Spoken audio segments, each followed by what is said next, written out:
Living in the Past. As I pen this week's article for our group, I am as usual constrained by concerns for more accuracy and less hyperbole. Today I seek your indulgence to emancipate myself from those literary, social and artistic guardrails. I wish to embark, as it were, on flights of fancy, whenever, wherever and however far my wanton unshackled spirit may desire. But first, to allay all fears of mental collapse, let me reassure those inclined to take me at my word that since 1978, when I smoked my last cigarette, I have not inhaled the fumes of any foreign burning object, whether agricultural like ganja or chemical like coke.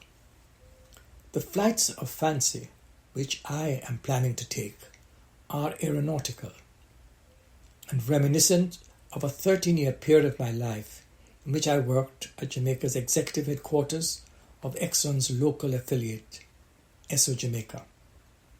You may have heard me in one way or another refer to my, quote, frequent flyer experiences there, long before it was a fashionable mantra.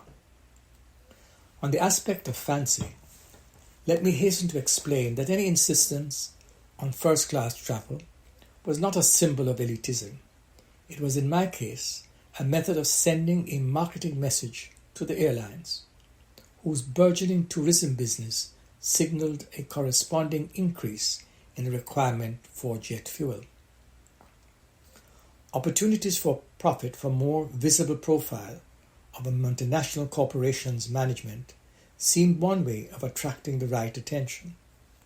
The fact that Jamaicans of all stripes were incentivized during the 1970s to travel to Miami and elsewhere north as often as possible in order to acquire basic necessities and luxuries that were unavailable locally was not the cause, but the inevitable consequence of the unspeakable deprivation endured by citizens of developing countries during the era of the energy crisis. And here again I find myself impaled on the horns of a dilemma. The requirement to respond in writing to today's chosen topic, which, the worse for me, is uncomfortably called living in the past, a condition that is viewed as highly undesirable and normally leaves characters stuck in the past, like our human ancestors, Homo habilis, who reputedly roamed round the havens of South Africa all day between 2.3 million and 1.65 million years ago. Again, I crave your indulgence, as I am only about to confess, and am sincere in my contrition, that for many reasons, not least of all being that today is the 59th anniversary of my marriage, that I shall, while in your company, launch a return to the past, in which my flights were no less fanciful, frequent and free, meaning mostly at no personal financial cost. What has triggered this lapse is that my wife and I had the good fortune to spend a couple of hours on Saturday evening with two Jamaican couples. As Jamaica is much larger exponentially than its planometric drawings suggest, we were socially and spiritually enriched by meeting, for the very first time, two former Air Jamaica pilots and their wives, and more pleasantly surprised than ever to discover that we share common family friends, schoolmates, and work colleagues. We discussed several common experiences with them, and as if destiny had a handle in these coincidences, they are additionally and fortuitously new residents at Central Village. The miracle of our island people is that they themselves and their origins are widespread and colourful, ethnically diverse: Chinese, Indians, Jamaicans, Colombians, Europeans, and multicultural. They settle in far-flung, exotic places. The arc of the moral universe bends towards universality, peaceful coexistence, and human harmony.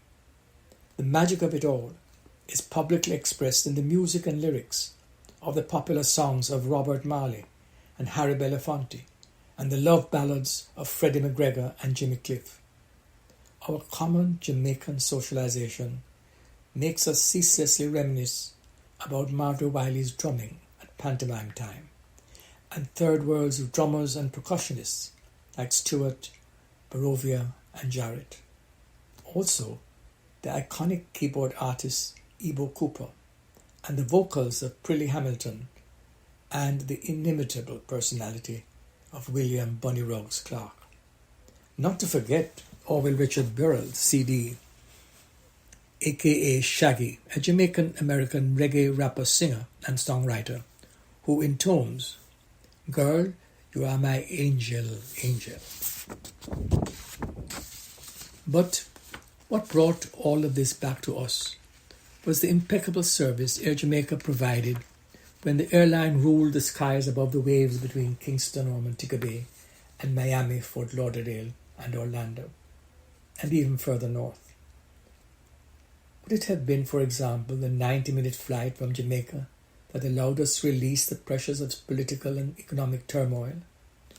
What I do know is that it was a celestial dream that included so many high points of excellence that one has, at its conclusion, excited to slip back on board to recapture the sensation of a full-length fashion show, an incomparable expedition of models who doubled as air hostesses.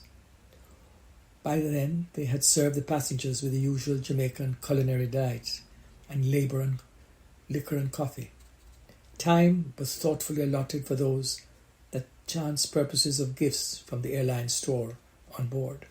Hosts and family were simultaneously lining up at the airport of one's destination to welcome, embrace and support in order that the traveller could, in a cooler clime, refresh his embattled soul.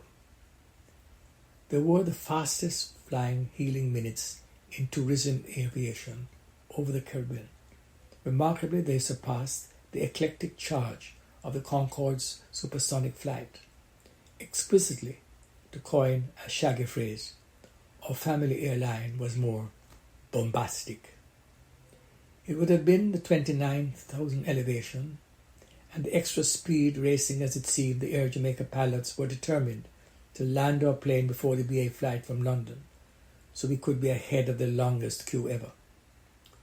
Together, the reassuring composure of the male crew, the beauty and professionalism and charm of the flight attendants, the excitement of fashionistas, the culinary excellence of the meals, the wines and beverages, the on-aircraft shopping bazaar, all these factors were packaged with a welcoming smile and tied with a bow like a passenger camaraderie. Those flights were pleasure-filled journeys in days past and offered unequaled respite from daily drudgery and unsettling moments. It was a heavenly ambience that eased our pain, restoring wellness in less than 90 minutes again. If that defines my addiction to the past, why would I ever cease wishing for it to last?